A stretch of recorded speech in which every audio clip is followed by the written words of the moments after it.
Welcome to today's session. My name is Mark Westerway. I am a driving simulator engineer at VIgrade, and I will be your host for today. Joining me is Leonida Del Lint, an electronic engineer at VIgrade and a key part of the VI-BioTelemetry development team. And later he will be talking in more detail about how VI-BioTelemetry is working and how it can be used. Also joining me today is Ulf Lofberg, sales manager at SmartEye, who has kindly made himself available to talk in more detail about the SmartEye tracking system, which is included as a part of our VI-BioTelemetry package. As always, this webinar is being recorded and the video will be made available soon on the VI-BioTelemetry webpage. And also, before we get started, please make sure that you're set to mute to avoid any accidental interruptions. So, as you can see, the plan for today is on screen. We will start by giving a general overview and background for VI-BioTelemetry and why we believe it's a useful tool for the driving simulator. Then, with the help of Leonida and Ulf, we'll get into the finer details of exactly what VI-BioTelemetry is and how it is working. Then, at the end of the presentation, there'll be a Q&A session. So during the presentation, if you think of any questions you would like to ask us, please use the chat function and we will answer them at the end. So shortly, we will watch a quick video to introduce VI-BioTelemetry.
Okay, so I think that nicely introduces VI-BioTelemetry, but the next question, of course, is why? Why do we want to do this thing?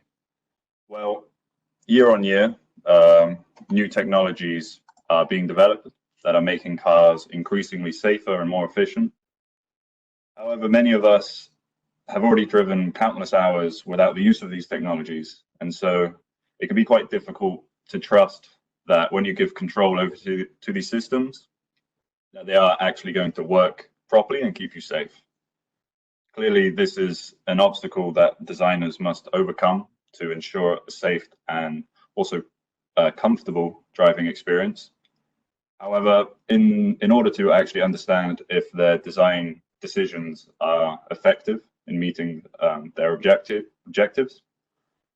They need to actually be able to monitor human reactions and perceptions in a safe and also controlled environment.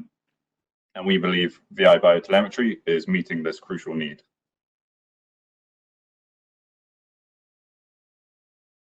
So moving on to the VIgrade solution. What is our solution? Well, as I said, we'll get into the finer details later on. But on this slide now, we should see a generalized overview of the solution. Essentially, we have created a tool that, when combined with the driving simulator, is capable of recording and evaluating human reactions and responses to specific driving scenarios. More specifically, VI-BioTelemetry is able to define the stress level of the driver, and it does this by acquiring two signals coming from the human, and these two signals being the skin potential response and the electrocardiogram. And finally, the VI-BioTelemetry can also include an eye tracking device, in this case supplied by SmartEye, which is capable of recording a wide array of eye and face signals. Then, moving on to a bit of background as to how VI-BioTelemetry came about. In 2015, a prototype was designed at the University of Udine in collaboration with VIgrade. Then in 2016, more expertise were brought in to continue the development. In 2019, we acquired the certification for European and North American markets. And finally, we have published our findings in various scientific journals and also presented them at various conferences too. So I will now hand over to Leonida, who will talk about the finer details of VI-BioTelemetry. Okay, thanks to Mark for this brief presentation introduction and for this preamble, and just more details about the storyline of this project. And essentially all started in 2015 with the first studies and prototypes designed by Professor Afani from University of Udine in collaboration with VIgrade. And in the subsequent years, Carlos Savorgnan and Michaela Minen took care of the research and the development of the project, up to the present, where I'm following this tool. Moreover, starting from 2016, as Mark told before, there was the inclusion of psychologists and cardiologist team, respectively from University of Padua and University Cattolica in Rome. In the last 9 months, more or less, we have worked on the less interesting but necessary part, which is obtaining international certifications that will allow VIgrade to market the product worldwide. Especially, we got the CE certification for the European market and the FCC IZ certification for the North American market. And a lot of papers, as Mark told before, were published on international journals, and a lot of researchers are so. Okay. I think now we can go a little more in detail about the theory behind this product, talking about the human stress level. The human brain has an autonomous section called autonomous nervous system, ANS, that manages some functions beyond the subject's direct control. More in detail, it is composed by 2 divisions, opposite in their behavior. The first one is the sympathetic division. Is activated when the subject is faced with potentially dangerous or stressful stimulus, and it manages the so-called fight or flight situations. So a typical fight or flight situation is when the subject must quickly choose what to do in a brief time. When it is active, this division, among other functions, it increases the cardiac and the pulmonary activity, and it increases the sweating of the subject. The second division, the parasympathetic one, has an opposite behavior with respect to the first one. And in particular, it is activated, and when it is active, it decreases the cardiac and the pulmonary activity, and it increases the salivation. And generally, it decreases the stress level of the driver. As Mark told before, the first signal we acquired with the VI-BioTelemetry system is the scheme potential response, the SPR. This signal is acquired from the palms of the hands of the driver, and it represents essentially the electrical activity of the sweat glands. Why do we acquire this signal from the palm of the hands and, for example, not from a more comfortable place? Just because the palm of the hands are one of the human body regions with the highest density of sweat glands. And so the SPR signal here is perfectly acquirable and clear. It's important to specify, to point out that there exists a physiological delay of 1.5 2 seconds between subject's perception of the stimulus and peak appearance in the signal, SPR signal. In fact, the typical SPR signal shape is represented in the right picture, in this picture, and it consists in a flat condition when the subject is in a rest situation, while appears on peaks when the subject goes up to potentially stressful situation. Since we acquire the signal from the hands, we need to remove all the disturbance or noises due to the mechanical activity of the hands on the steering wheel of our simulator. To do this, we apply an artifact removal algorithm that substantially joined the two SPR signals coming from both hands in order to obtain a clean resulting signal.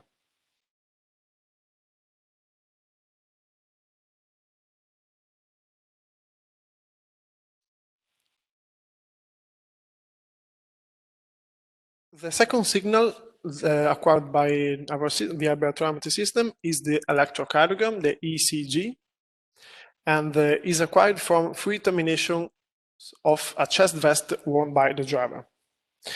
Essentially, we acquire three terminations, we choose the best one, and on it we apply the so-called heart rate variability analysis. From this signal, we extract from the ECG, we extract the tachygram.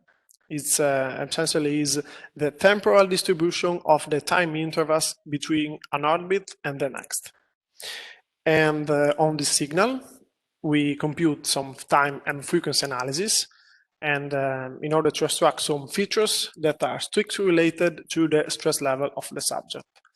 In particular, applying a time analysis, we extract some features like the instantaneously heart rate and other two features called SD-SD and RMS-SD. Otherwise, if we apply frequency analysis, we extract some other features called HF, LF, and LF over HF that are essentially computation coming from the FFT application on this signal. I want to specify that these two signals, so the SPR and the ECG, are sampled with 1 kHz frequency, and all the computations of the features are done with the same frequency.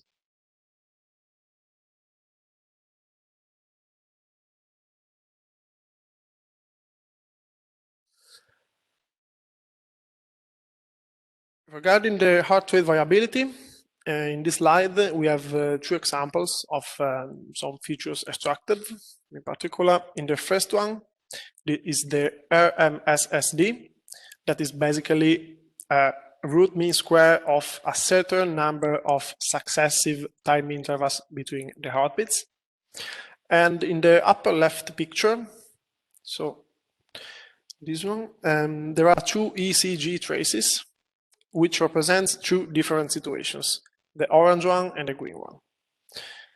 In both cases, the instantaneously heart rate is the same. It's about 92 beats per minute, while the other fixture that is RMSSD is different. In particular, the one is 10 times the other one. Consequently, we can say that RMSSD in this case is the discriminant of the two situations, while the instantaneously heart rate cannot be a discriminant just because it's the same. The second feature is compute that is related to the frequency analysis, and the lower picture shows two different conditions. In particular, the left part of the picture shows a rest condition of the subject, and in this case, LF and HF features are basically the same, and so the ratio is near 1. Otherwise, in the right part of the picture, the LF is higher than the HF, so this is a tilt situation where the subject is substantially stressed, and the ratio is greater than 1.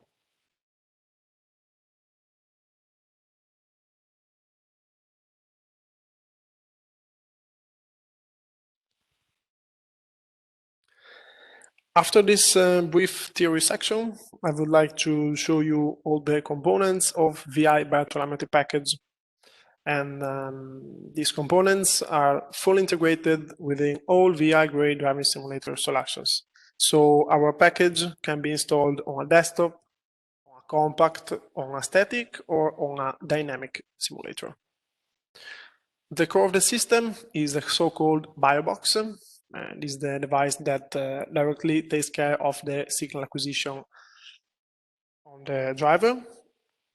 And it is placed on the chest vest worn by the driver with some practical clips in the back.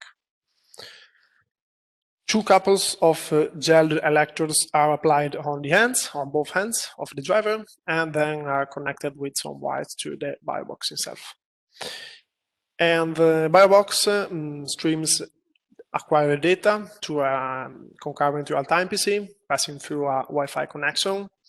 Or maybe if the customer does not have a concurrent real-time PC, we can integrate another kind of host if it's required, like a simple Linux PC, or also in the future also Windows-based PC. If the customer uses concurrent real-time PC, all the acquired signals are displayed in real time thanks to Wintax Pro software by Magneti Morelli. And in next slides, we'll see some screenshots of a typical Wintax layout during an acquisition session.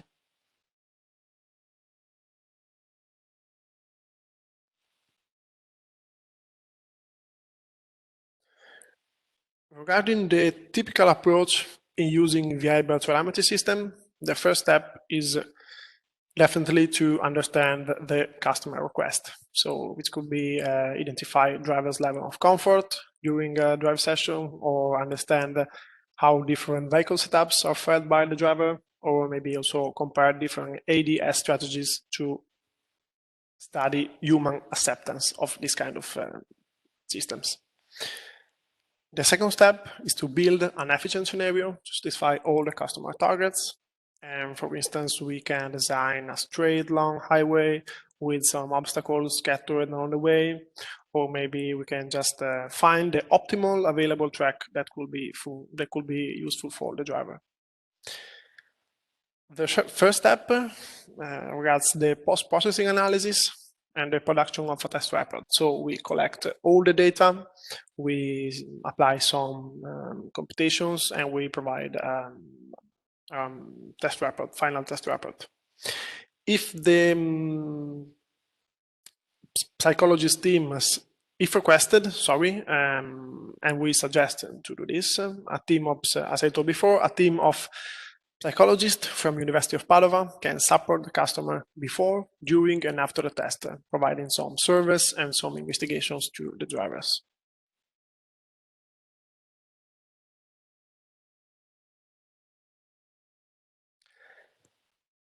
The post-processing analysis usually is powered by VI-BioTelemetry team, and using some time on frequency, or maybe also with some nonlinear analysis on the collected data.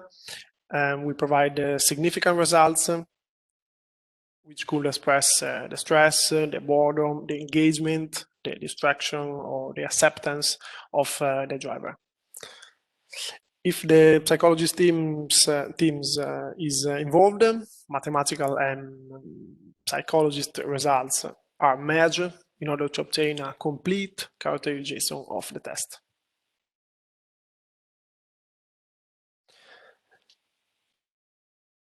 Now I will give the floor to Ulf Lodberg, who will tell us in detail about their system and their potentialities. Ulf. Thank you, and good morning, everyone. So SmartEye was founded in 1999, and we have been producing head and eye tracking solutions for automotive solutions since 20 years commercially. So I would like to tell you a bit about how head and eye tracking works together with the VI-BioTelemetry package. So simply put, we do provide raw data into the algorithms of the VI-BioTelemetry.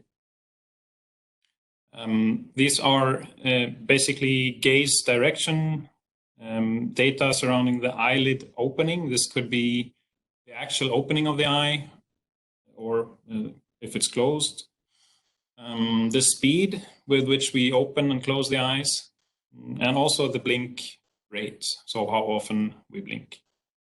And pupil dilation is also part of the data provided by SmartEye. The technology, if you look on the right-hand side of the slide, you see a camera and you see two flashes. And that is the basis of the acquisition of a video. So a camera or two cameras actually, are directed to the face of the driver. You put the camera and also flashes on the dashboard, or you can integrate it in the dashboard or even in the cluster. Or in the case of the solution of VIgrade currently, what you saw in the video is we have cameras in the higher upper side of the windscreen or windshield. So the cameras are faced towards the driver, and they're lit up. The face is lit up by the infrared illuminators. And video is fed to a PC, and the PC calculates the mentioned values and produces a data stream that is then fed to the VI-BioTelemetry package. We can take the next slide, please.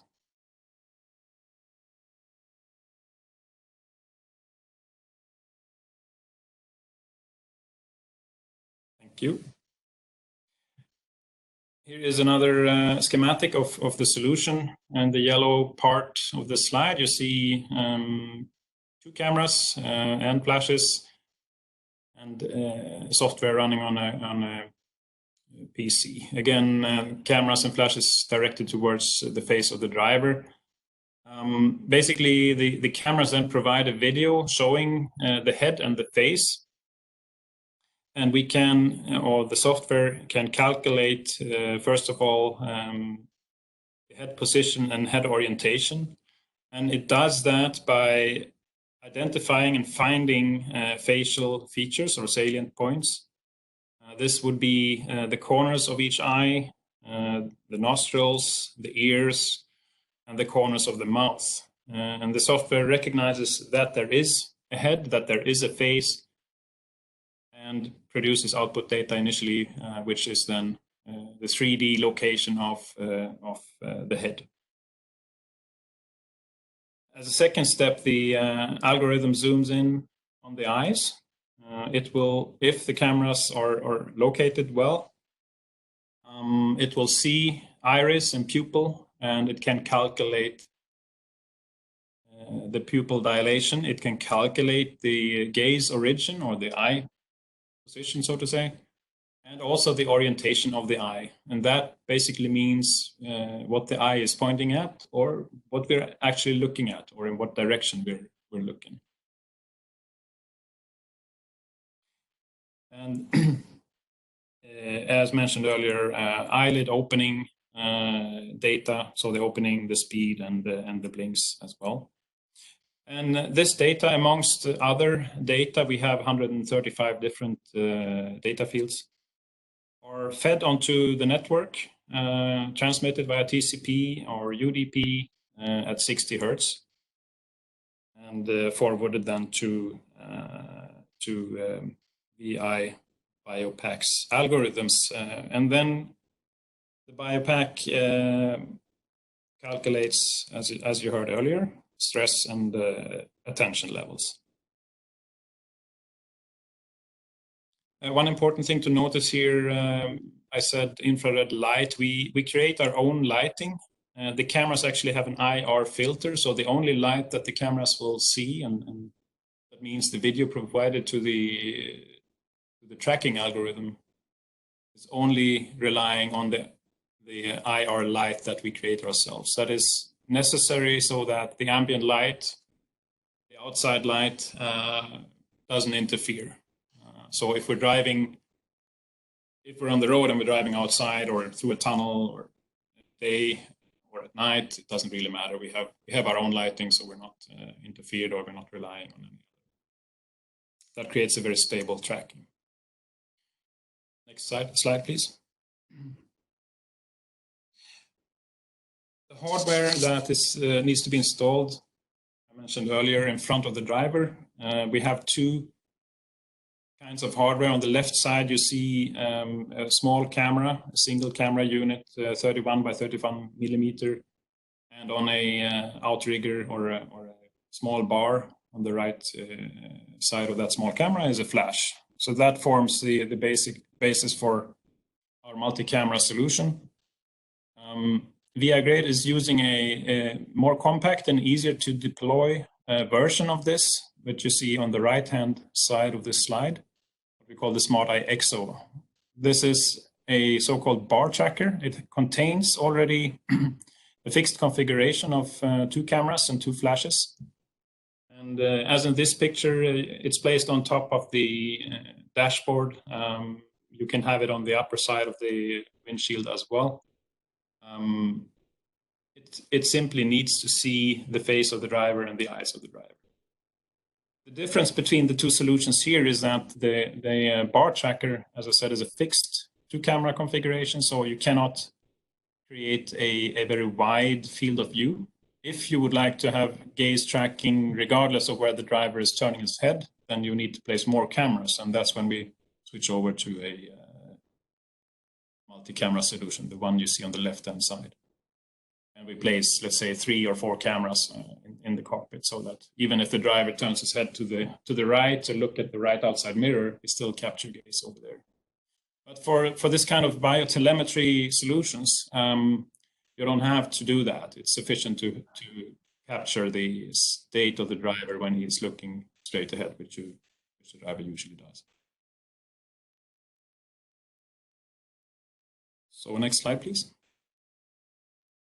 SmartEye has been around in the research R&D activity since 20 years, as I mentioned. We have a wide variety of customers. Automotive is our main branch, but we also have a few projects over the last 10, 15 years as well in aviation, which is growing at the moment. So you will see here the big tier ones, the big OEMs as well, but also NASA, FAA, and many European aviation institutes. So they have bought our R&D, our SmartEye Pro or SmartEye EXO solutions. Next slide, please. Since 6 or 7 years, you probably know this already, there has been an initiative to create driver monitoring solutions for production cars. And this is a business unit within SmartEye that is growing rapidly at the moment. And we also have references here again from the automotive industry, tier ones and OEMs. This is a slightly different solution. Here, SmartEye produces or delivers only software, and this is aimed at driver monitoring solutions that you, as a private consumer, if you go and buy a BMW today, you would actually get the SmartEye software already installed, and that is an integrated embedded solution. And we have in total at the moment 83 different models, design wins, so to say. So in the future, at least 83 car models, over 10 different OEMs will have the SmartEye software. And I'm mentioning this because those algorithms that we deliver to the automotive industry are embedded also in the SmartEye Pro and SmartEye XO solution that VIgrade is using for this VI-BioTelemetry. That was it for me. Thank you very much.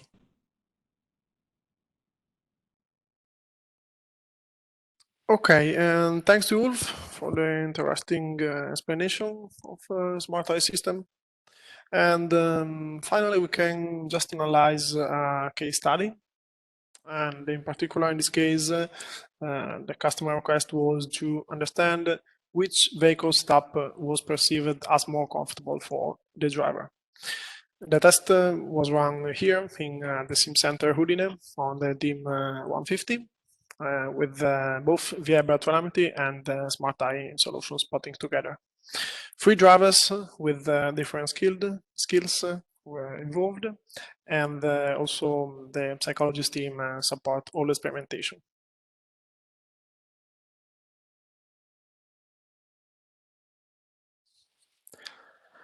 This is a typical Wintax layout where we show a lot of different signals of the same plot, and in particular here we have biotelemetry, that are the SPR stress, the RMSSD, the ACG track, and the instantaneous heart rate, that are the signals red, yellow, blue, and green signal. While we are also putting in this plot vehicle telemetry signals like velocity, acceleration, steering wheel, and so on. It's interesting to note that the SPR signal, so the yellow one, it increases lap by lap. So the vertical red lines represents the end of a lap and the start of the next. So we have 1, 2, 3 laps. And basically we can see that in the first lap, the SPR signals is pretty flat. In the second lap compares a certain number of peaks. And in the last lap, the third one, we have a lot of peaks in the SPR stress of the driver. So essentially using Wintax, we have a real-time representation of vehicle and driver behavior during the session, putting together all these kind of signals.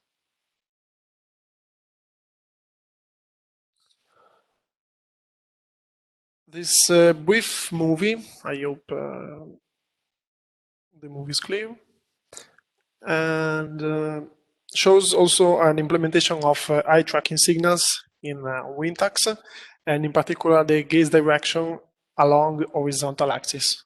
So here we can see the curved surface is the curved screen of DIM 150, and so during the drive session we could see the point shown by the driver on the curved screen of the DIM 150 in the sample frequency of 100 Hz in this case. And also the preview signals are in the same way shown in this plot. We have SPR stress, ECG, instantaneous heart rate, and also other vehicle telemetry data.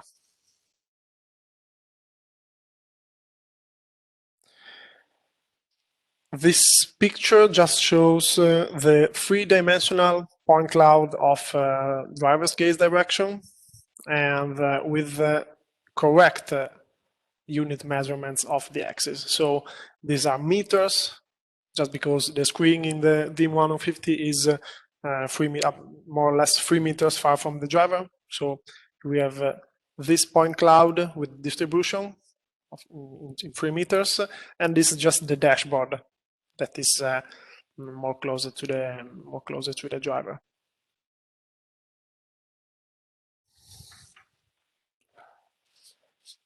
In this last slide, I just want to show you 2 graphs obtained by after a post-processing analysis, which, for instance, express that I refer to the upper picture on the right, which express that one vehicle setup has an evident different perception for the driver than the others. So the so-called base configuration is, you can see that is quite different than the other 2 vehicle configurations. And this kind of signal is the mean of the SPR signal. Basically, it is not the mean on the overall track, but we split the track in a certain number of intervals. We compute here some mean, root mean square, and so on. And then we compute some significant statistical test, like the paired t-test, so on, to obtain this kind of results. And the lower picture represents the standard deviation of the gaze direction along the horizontal axis of the driver. So basically, we are measuring how the gaze of the driver is focused on the road. That is mean that if the standard deviation is high, the driver is less focused on the road. While if the standard deviation is low, the gaze of the driver is more focused on the road. And these results are obviously in accord with the previous one. We have just 2 customers. We actually use our solution, so the Millbrook Proving Ground in the Bedfordshire, UK, and the Automotive Research Development Center in Windsor, Canada, Ontario, which is related with the FCA.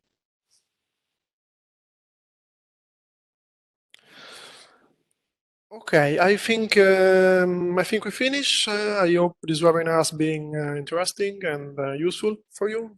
Lastly, I would just like to specify that VI-BioTelemetry and VIgrade simulators are the only solutions on the market which allow the customer to acquire and process human and vehicle telemetry in a unique and powerful solution. I don't know if, Mark, do you have to add anything else? No, that's great. Thank you, Leonida. We will just now quickly, or not quickly, we will have a look at the questions that have been sent in to us during the presentation. So shortly we will bring these up on the screen, and Leonida and Ulf will be available to answer them.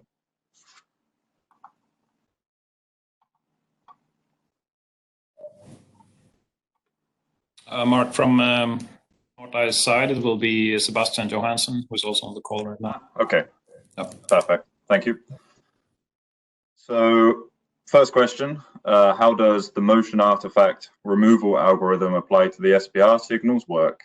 I suppose this is one for Leonida. Yeah, okay, basically this algorithm uses sliding window on the 2 SPR signals coming from both ends. And substantially it applies a certain kind of threshold based on the energy of the signal in order to consider just just one of the 2 signals, and it applies a weighted mean in order to obtain one clean SPR signal. That's all. All this computation is powered in real time, so it just takes a certain number of samples, it applies the algorithm, and it provides the result. Okay. Then in the post-processing data analysis, do you implement artificial intelligence algorithms to recognize driver stress condition? Yeah, and the answer is yeah, just because the University of Udine works with us on this kind of scenario, and on the data collected, we apply some machine learning techniques to can split stress or non-stress situations during the drive session. In particular, we use some SVMs, so supported vector machines, to discriminate stress situations from no-stress situations during the session drive. And on this argument, we published a lot of work with the University of Udine, a lot of papers and researchers, and that's it, I think. Okay. Then, what kind of communication is used between the BioBox and the concurrent, and how is the BioBox powered? Okay, nice question. And BioBox, as I told before, speaks with send data to concurrent using a Wi-Fi connection. So the data stream passes through an access point essentially that is placed near the BioBox, and it's connected to the concurrent PC or the more in general the PC that receive data and implements all the computations. And so basically we use a standard Wi-Fi connection. And regarding the supply power of the BioBox, there is a lithium battery of 3.7 volts, and the autonomy of the BioBox is about from 5 to 6 hours continuously of continuous usage. Obviously, we provide to the customer all the power supply and the cable to recharge the battery and so on. Okay. So I'm not sure if we have another slide. Seems not. So that brings us to the end of this session. As I said at the start, everything has been recorded, and the video will be made available on our VI-BioTelemetry webpage soon. And if you are interested and have any further questions, or you would just like to request some more information, you can do so from the same webpage. So thanks again to everyone for joining us, and have a good day.